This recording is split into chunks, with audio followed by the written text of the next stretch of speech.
Hello, welcome to my YouTube channel. കാലത്ത് തന്നെ കാർത്തിക് അൻവിക്ക് സ്കൂളിൽ കൊണ്ടുപോകാനും കഴിച്ചിട്ട് പോകാനും ഉള്ള കാപ്പി പരിപാടി തയ്യാറാക്കുന്ന ധൃതിയിലാണ് ഞാൻ. അവർക്ക് രണ്ടുപേർക്കും ഇഷ്ടപ്പെട്ട ഗോതമ്പ് മടക്കാണ് ഉണ്ടാക്കുന്നത്. ഇതിന്റെ പേര് എനിക്ക് കറക്റ്റായിട്ട് അറിയത്തില്ല, ഞാനിട്ട പേരാണ് ഗോതമ്പ് മടക്കെന്ന്. ഇതിന്റെ ഫില്ലിങ്സിന് വേണ്ടിയിട്ടുള്ള തേങ്ങയും പഞ്ചസാര അവിടെ റെഡിയാക്കി വെച്ചിട്ടുണ്ട്. ഇനി നമുക്ക് ഗോതമ്പ് മാവ് ഒന്ന് കുഴച്ചെടുക്കാം. ആവശ്യത്തിനുള്ള ഉപ്പും ചേർത്ത് വെള്ളം ഒഴിച്ച് നമുക്ക് നല്ലതുപോലെ കുഴച്ചെടുക്കാം. കുഴയ്ക്കുമ്പോൾ ശ്രദ്ധിക്കണം, ആദ്യം തന്നെ തവി ഇട്ട് കൊണ്ടുവന്ന് ഇളക്കി കൊടുക്കരുത്. ആദ്യം നമുക്ക് വിസ്കോ ഫോർക്കോ വല്ലതും ഉണ്ടെങ്കിൽ അത് വെച്ചിട്ട് വേണം കട്ടകളൊന്നും ഇല്ലാണ്ട് ഇതുപോലെ കുഴച്ചെടുക്കാനായിട്ട്.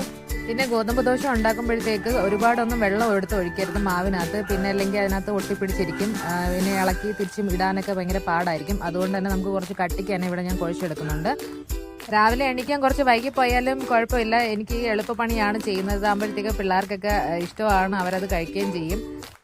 അതുപോലെ തന്നെ പെട്ടെന്ന് തന്നെ നമുക്ക് തയ്യാറാക്കി എടുക്കാൻ പറ്റുന്ന ഒരു അടിപൊളി പലഹാരം കൂടിയാണ്. ഇത് ഉണ്ടാക്കാനായിട്ട് നമുക്ക് ഒരുപാട് ഇൻഗ്രീഡിയൻസിൻ്റെ ഒന്നും ആവശ്യമില്ല, പെട്ടെന്ന് തന്നെ നമുക്ക് തയ്യാറാക്കി എടുക്കാൻ പറ്റുന്നതാണ്. പിള്ളേർക്കൊക്കെ ഇഷ്ടപ്പെടുകയും ചെയ്യും, കാരണം ഇതൊരു മധുരമുള്ള ഒരു പലഹാരമല്ലേ.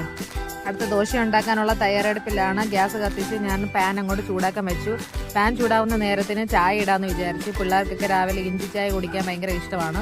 അപ്പോൾ അതിൻ്റെ കൂട്ടത്തിൽ തന്നെ അതും അങ്ങ് നടന്നു പോകും. അപ്പോൾ നമ്മുടെ പാൻ ചൂടായിട്ടുണ്ട്. ഇനി നമുക്ക് ദോശയുടെ മാവ് അങ്ങോട്ട് കലക്കിയിട്ട് ഇങ്ങനെ ഒഴിച്ചു കൊടുക്കാം. ഒരുപാടൊന്നും നൈസായിട്ടൊന്നും പരത്തി കൊടുക്കണ്ട, ജസ്റ്റ് ഒന്ന് ചെറിയൊരു കട്ടിക്കായിട്ടൊന്ന് പരത്തി കൊടുത്താൽ മതി. ഒരുപാടൊക്കെ നൈസായിട്ട് പരത്തി കൊടുത്താൽ നമ്മുടെ പാനിനകത്ത് തന്നെ അത് അവിടെ ഒട്ടിപ്പിടിച്ചിരിക്കാൻ ചാൻസ് ഉണ്ട്. പിള്ളേർക്ക് ഉണ്ടാക്കുമ്പോൾ കുറച്ച് ടേസ്റ്റിന് വേണ്ടിയിട്ട് ഞാൻ കുറച്ച് വെളിച്ചെണ്ണ ഇവിടെ ചേർത്ത് കൊടുക്കുന്നുണ്ട്. ഇത്രയും സമയം ആയപ്പോഴത്തേക്ക് പാലൊക്കെ ഒന്ന് ജസ്റ്റ് ഒന്ന് ചൂടായി വന്നിട്ടുണ്ട്. അതിലോട്ട് ഞാൻ തേയിലയും പിന്നെ പഞ്ചസാരയും ഇഞ്ചിയും കൂടെ ഗ്രേറ്റ് ചെയ്ത് ഇട്ട് കൊടുക്കുന്നുണ്ട്. അപ്പോഴത്തേക്ക് അൻവി തയ്യാറായി വന്നിട്ടുണ്ട് സ്കൂളിൽ പോകാനായിട്ട്. ഇനി നമുക്ക് ഫില്ലിങ്സ് ചേർത്ത് കൊടുക്കാം ദോശയ്ക്കകത്ത്. ദോശ എന്നിട്ട് തിരിച്ചും മറിച്ചുമായിട്ട് നല്ലതുപോലെ ഒന്ന് ചുട്ടെടുക്കണം. അപ്പോഴത്തേക്കും കാർത്തികൻ സ്കൂളിൽ പോകാൻ തയ്യാറായി വന്നിട്ടുണ്ട്. ഇത് ഞങ്ങളുടെ രാവിലത്തെ കാഴ്ചയാണ്. കാർത്തിക അൻവിയും കൂടെ അപ്പാമ്മയ്ക്ക് കെട്ടിപ്പിടിച്ച് ഉമ്മയൊക്കെ കൊടുക്കുന്നത്. രാവിലെ മാത്രമല്ല, രാത്രിയിലും ഉറങ്ങുന്നതിന് മുന്നേ ഇത് തന്നെയാണ്. ഞാൻ അപ്പോഴത്തേക്ക് ബാക്കി ദോശമടകളൊക്കെ ഉണ്ടായിക്കൊണ്ടിരിക്കുകയാണ്. ചുട്ടതൊക്കെ കാർത്തിക അൻവി അവിടെ സൈഡിൽ കഴിക്കുന്നുണ്ട്.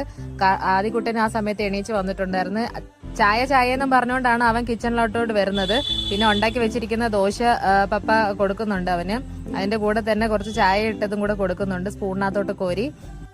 ഒരു സൈഡിൽ അമ്മയ്ക്കുള്ള തേയില വെള്ളവും കൂടെ ഉണ്ടാക്കുന്നുണ്ട്. പിള്ളേർക്കൊക്കെ രാവിലെ ചായ കൊടുത്ത് അധികം ശീലിപ്പിക്കേണ്ട, അത് നല്ല ശീലമല്ല. പിന്നെ ഇവിടെ ചുമയും പനി ആയതുകൊണ്ടാണ് കുറച്ച് ഇഞ്ചിയൊക്കെ കുടിച്ചു കഴിഞ്ഞാൽ തൊണ്ടയ്ക്ക് കുറച്ച് ആശ്വാസം ആയിക്കോട്ടെ എന്ന് വിചാരിച്ചിട്ടാണ് പിള്ളേർക്കൊക്കെ രാവിലെ ചായയൊക്കെ ഇട്ട് കൊടുക്കുന്നത്.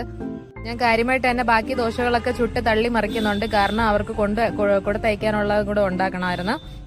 ഉച്ചയ്ക്ക് തന്നെ സ്കൂള് വിടുന്നുള്ളത് കൊണ്ട് തന്നെ ചോറൊന്നും കൊടുത്തയക്കത്തില്ല. രാവിലെ എന്താണോ കാപ്പി ഉണ്ടാക്കുന്നത് അത് തന്നെയായിരിക്കും അവർക്ക് കൊടുത്തയക്കുന്നത്. അത് തന്നെയായിരിക്കും അവർക്ക് കഴിക്കാനും ഇഷ്ടം. കൂടുതലും സ്നാക്ക് ഐറ്റംസ് ആയിരിക്കും അവർക്ക് കൂടുതൽ ഇഷ്ടം. എന്റെ കാപ്പി ആയില്ലേ എന്നും പറഞ്ഞിട്ട് അമ്മ അവിടെ ഇടയ്ക്കിടയ്ക്ക് നോക്കിക്കൊണ്ടിരിക്കുന്നുണ്ട്. ഈ സമയമായപ്പോഴത്തേക്ക് ദാണ്ട് ചേട്ടനും താഴോട്ട് വന്നിട്ടുണ്ട്.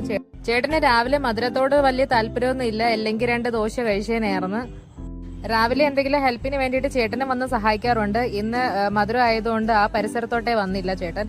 ബടിമമ്മി എന്തോ ഉണ്ടാക്കുന്നതെന്ന് പറഞ്ഞിട്ട് ആദ്യക്കൂട്ടനെ പുറകിലോട്ട് നോക്കുന്നുണ്ട്. ചേട്ടൻ അവന്റെ കൂടെ പോയിട്ട് അവരെ തൊപ്പിയൊക്കെ പിടിച്ചിട്ട് അവനെ കളിപ്പിച്ചുകൊണ്ടിരിക്കുകയാണ്.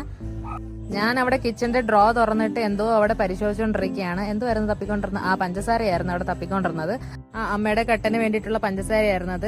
അതൊക്കെ എടുത്ത് വെച്ചു. ഇനി ചേട്ടനുള്ള ചായയൊക്കെ ദാണ്ട് ഗ്ലാസ്സിലോട്ട് ഒഴിച്ചു കൊടുക്കുന്നുണ്ട്. ചേട്ടനെ നോക്കുമായിരുന്നു ഇനി അടുത്ത ദോശ ഉണ്ടാക്കാനുള്ള ബാക്കിയുണ്ടോ, പാനൊക്കെ എടുത്ത് പൊക്കി നോക്കുമായിരുന്നു. അപ്പൊ ഒന്നും ഇല്ല, എല്ലാം തയ്യാറാക്കി കൊടുത്തു വെച്ചിട്ടുണ്ടെന്ന് ഞാൻ പറഞ്ഞു. അതൊക്കെ കേട്ടോണ്ട് ദാണ്ട് ചായയും കുടിച്ചുകൊണ്ട് നേരെ ഫ്രണ്ടിലോട്ട് പോയിട്ടുണ്ട്. ക്യാമറ ഓൺ ആക്കിയിട്ടുണ്ടെന്ന് അൻവിക്ക് മനസ്സിലായിട്ടുണ്ട്. അവൾ കൂടെ ഇതിനകത്തോട്ട് നോക്കിക്കൊണ്ടാണ് നാസ്ത കഴിച്ചുകൊണ്ടിരിക്കുന്നത്. പിള്ളേർക്കൊക്കെ കൊണ്ടുപോകാനുള്ള വെള്ളമൊക്കെ നിറച്ചു വെച്ചു. ടിഫിനൊക്കെ ഇനി എടുത്ത് വെക്കണം. ഏകദേശമൊക്കെ പണിയൊക്കെ ഒന്ന് ഒതുങ്ങി. ഇനി എനിക്ക് ഒരു ചായ കുടിക്കാന്ന് വിചാരിച്ച് അതിനുവേണ്ടി ഞാൻ ഒരു കപ്പ് എടുത്തിട്ട് ചായയൊക്കെ ഒഴിച്ച് അങ്ങോട്ട് വായിലോട്ട് വെച്ചില്ല. ആദ്യക്കുട്ടൻ അവിടെ ചായ കിടന്ന് വിളിക്കുന്നുണ്ട്. പേര് ചോദിച്ചപ്പോഴത്തേക്ക് അവൻ ചായ എന്നാ പറഞ്ഞത്. ചേട്ടൻ അവിടെ ആദിക്ക് പറഞ്ഞു കൊടുക്കുന്നുണ്ട് ചായ അല്ല ആദി എന്നാണെന്ന്.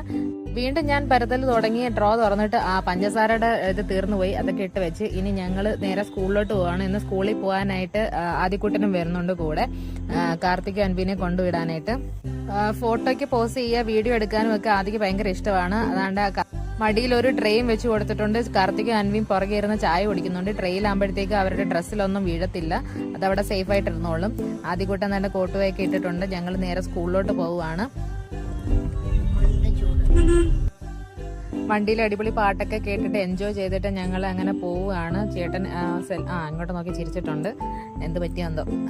ഓക്കെ, അങ്ങനെ കാർത്തികിനെ അൻവിനെ സ്കൂളിൽ വിട്ടിട്ട് തിരിച്ചു വരുന്ന വഴിക്ക് വഴിയരികിൽ 2 തക്കാളി വിൽക്കുന്നുണ്ടായിരുന്നു. 100 രൂപയ്ക്ക് 3 കിലോ ഒക്കെ കൊടുക്കുന്നുണ്ട്. അപ്പൊ അതൊക്കെ മേടിച്ചിട്ടാണ് തിരിച്ച് വീട്ടിലോട്ട് വന്നത്.